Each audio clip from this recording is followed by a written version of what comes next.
Now it's time for Culture Talk. This is the segment where we talk about the intersection of science, faith, and pop culture and how culturally relevant topics can help us share our faith.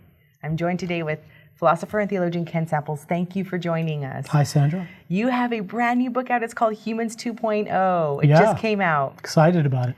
Well, it's on the topic of transhumanism, and I've read it. It's such a great resource for anyone who's curious about transhumanism and what that means. And what you bring to the book is helping readers kind of navigate the ethical landscape of transhumanism. Yes. And you talk specifically about secular ethics. Right. Can you help us unpack what that is? Yeah, so a good contrast is with Christian ethics. Christians ground their ethical systems in the nature of God. Secular ethics have a challenge. They have no transcendent source, so it has to be grounded kind of in relativism or utilitarianism or self-interest, something that's temporal in nature. That's an Achilles heel, I think, for secularism and transhumanism. So you mentioned that it has to be grounded in things like egoism or utilitarianism. Let's look at egoism or self-interest. When we think of kind of our culture today, we're encouraged to take time for self-care, live your best life, that sort of thing. So when we think of these biotechnologies and advances in bioengineering, it seems like why would it be wrong to, maybe go and get some anti-aging gene therapy on a Saturday morning when the kids are, at soccer or whatever? Why would that be a bad thing? Well, egoism, coming from the word I, so it's kind of I-ism or me-ism, if you will. So egoism is all about self-interest. What's in your best self-interest? That's not always bad. People ought to look after themselves. But in the context of transhumanism, who's going to get these enhancement technologies? They're limited. They're expensive. And what about things like self-sacrifice? I mean, both you and I are married. We have children. Marriage is often about sacrificing for the good of others. So egoism can clash with altruism, the care of other people. Right.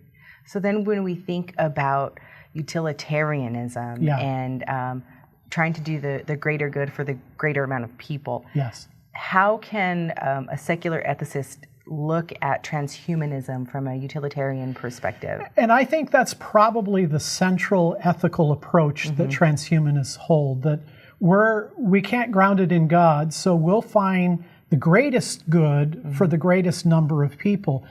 That sounds really good, but a big challenge is, how do we know what's good and bad? And then secondly, why should the majority benefit? How about the minority?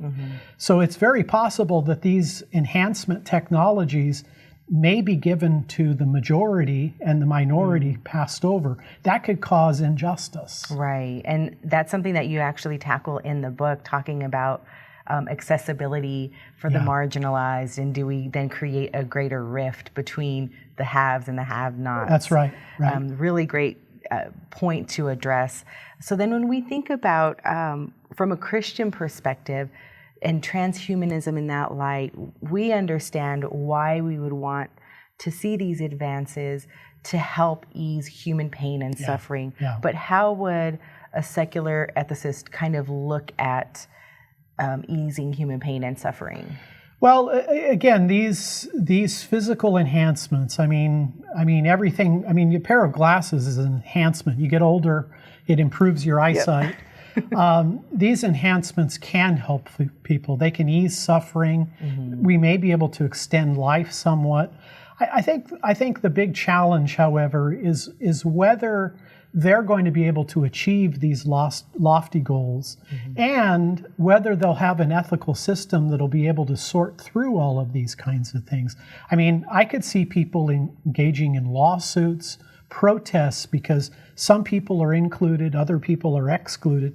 That's where I think the image of God, that all people, regardless of race, gender, and class, have inherent dignity and moral worth, is a superior moral system. Right. Thank you for sharing that. I think that's an excellent point, and it helps us understand maybe some of the Achilles heels, as you talked about, as we understand transhumanism.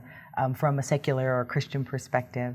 And you know what's fascinating is that maybe years ago, the topic of transhumanism would have been an elitist type conversation. You wouldn't hear it in the general population. But I swear the other day when I was in line at Disneyland, I heard these women talking about designer babies and gene editing. And I was like, wow, it's really a conversation that many of us are having. Even if we aren't aware of the latest technology, we understand that there's a possibility maybe down the road for this type of technology of gene editing designer babies.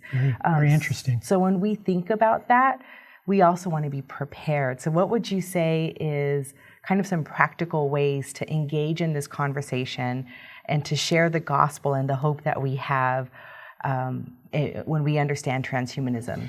Yeah, I think every noble person is interested in easing suffering, helping people with technologies that, and you know, maybe even living longer, living a more healthy lifestyle. Again, the challenge, however, is whether they can fulfill that. And then ultimately, what philosophy of life, what worldview is really going to be able to defend the idea that every person has dignity? That's where I think transhumanism has good things, but it also is a potential counterfeit to the Christian gospel. Right. Well, thank you so much for sharing that, Ken. If you'd like to hear more on the topic of transhumanism, visit reasons.org/2819, and you can get your copy of Humans 2.0, an appreciation for any gift in the months of July and August.